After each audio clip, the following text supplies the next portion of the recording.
guys, kembali lagi bersama aku, Christian S. Jadi di sini kita akan kembali membahas materi yang berjudul deduksi alami. Deduksi alami adalah pembuktian validitas argumen menggunakan aturan deduksi atau inferensi dan hukum ekuivalensi.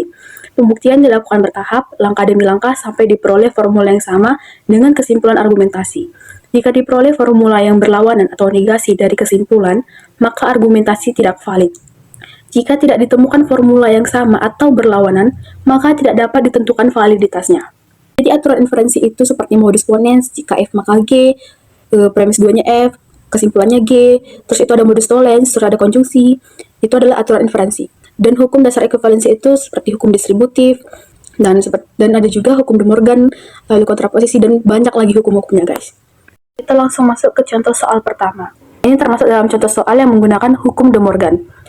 Dan sebelum mengerjakannya ini, aku ada memasukkan pengingat, yaitu karena kalimatnya bentuk dan dalam negasi, jadi nanti pas dikerjakan pada variabel seperti P, Q, R, dan lain-lain, nanti akan digunakan simbol atau.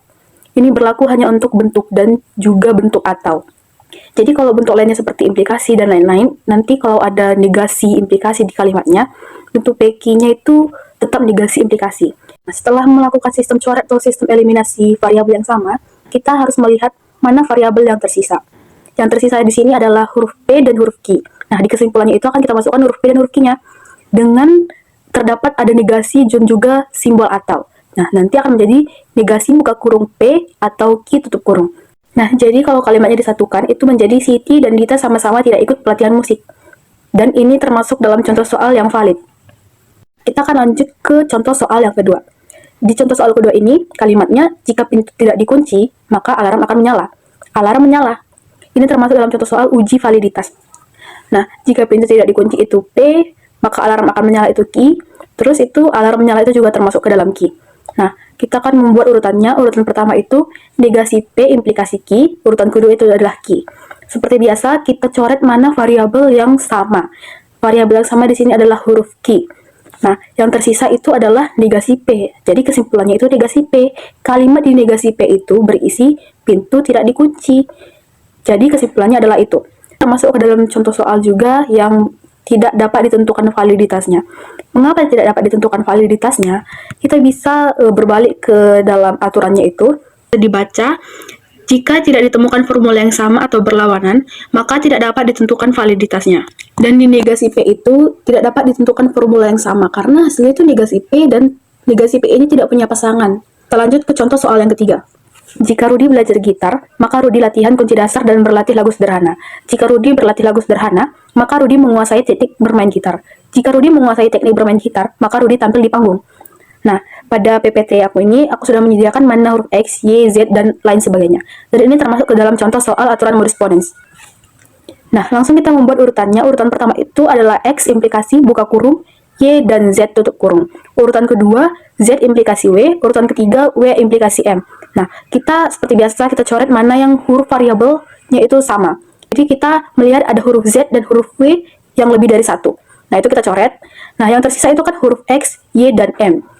Nah, kenapa di kesimpulannya itu hanya X implikasi M?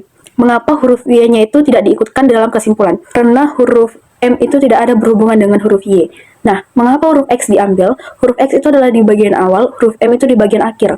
Dan sama-sama menggunakan implikasi. Sedangkan Y itu pasangannya itu adalah menggunakan simbol dan. Nah, jadi kita akan membuat turunannya X implikasi M. Dan ini termasuk ke dalam contoh soal yang valid. Kita masuk ke dalam contoh soal yang terakhir. Jika Rina atau Sari tidak jalan-jalan ke taman, maka ibu membawa camilan. Mereka menikmati waktu di taman. Rina tidak jalan-jalan ke taman dan mereka tidak menikmati waktu di taman. Ini termasuk ke dalam contoh soal yang menggunakan De Morgan, ponens, dan tollens. Nah, kita akan membuat urutannya kembali. Saat yang pertama itu, negasi buka kurung X atau Y tutup kurung, implikasi buka kurung A implikasi B tutup kurung. Yang kedua itu, negasi X dan negasi B. Nah, kita coret kembali mana yang variabelnya itu sama. Yang variabelnya itu sama adalah huruf X dan B, kita akan mencoretnya. Tersisalah huruf Y dan A. Kesimpulannya itu menjadi negasi Y implikasi negasi A. Mengapa A itu menjadi negasi? Karena dibuatlah A implikasi B itu adalah B1-nya. B2-nya itu negasi B. Lalu otomatis kesimpulannya itu menjadi negasi A. Nah, nanti di kesimpulannya, A-nya itu kita akan buat menjadi negasi A. Kesimpulan kalimatnya, jika Sari tidak jalan-jalan ke taman, maka ibu tidak membawa camilan. Dan ini termasuk ke dalam contoh soal yang valid.